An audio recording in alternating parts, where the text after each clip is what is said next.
Hi, my name is Morgan Walton, and this is my Module 1 intro video for AEP 858. A little bit about my family. I'm married to my high school sweetheart. We have a 2-year-old daughter and one very spoiled corgi. This is my daughter right here, and obviously my corgi. And any parenting advice is always welcome for a 2-year-old. My education, I graduated from Sterling College in 2015.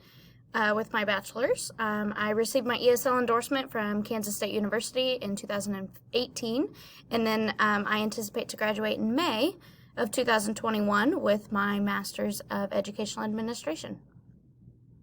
And my career, this is going to be my 6th year teaching.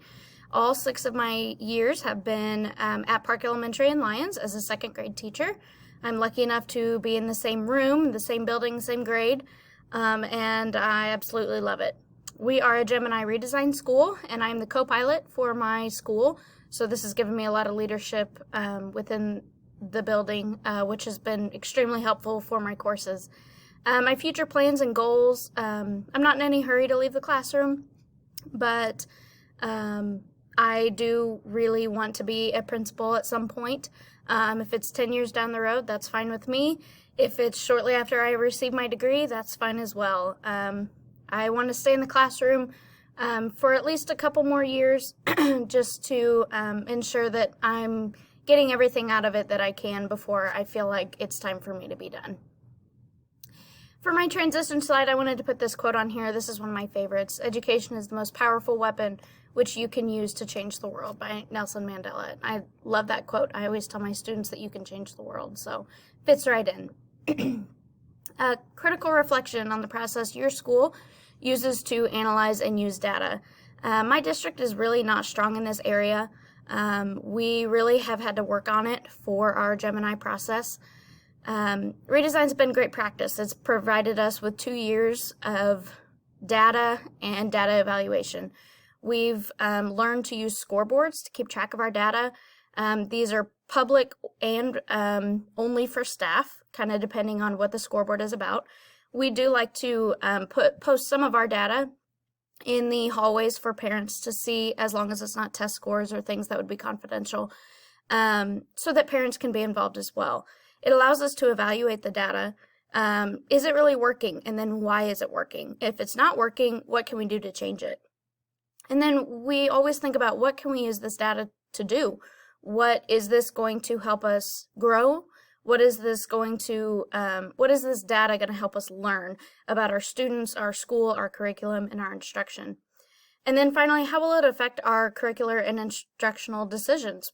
What data are we using when we are getting new curriculum, or when we are adapting some of our instructional duties within the classroom? A critique of my own personal knowledge. Data is used daily in the classroom. It has to be. I use it to adapt student instruction just as many teachers do. We use guided reading and guided math. These are fluid groups that change based on data, so they could change daily, they could change weekly. This year, obviously, it's going to be a little different with our COVID guidelines. These groups cannot be fluid. They can't change as often as I would like them to. We also use social and emotional data. We record ACE scores of all of our students, and this helps us to understand our students and know where they're coming from, understand their background. And I'm still learning. There's a whole lot more that I still need to learn about data and data analysis. So a plan, this isn't necessarily a detailed plan, but just some things that could help guide me in developing this plan. So gain more knowledge about gathering proper data. There's always so much more to learn about how to gather the proper data and the right data that you need to make a decision. How do I need to use this data? What am I going to use it for? If I don't have anything I'm going to use it for, then why am I collecting it? What is the most effective way to evaluate this data? There's so many different ways to evaluate data, and what's the most effective? How can my prior knowledge, such as what redesign has helped me with, help me grow in this area? And then I want to continue to share my knowledge and resources with my peers, because I think we always do better when we're working together. Thank you.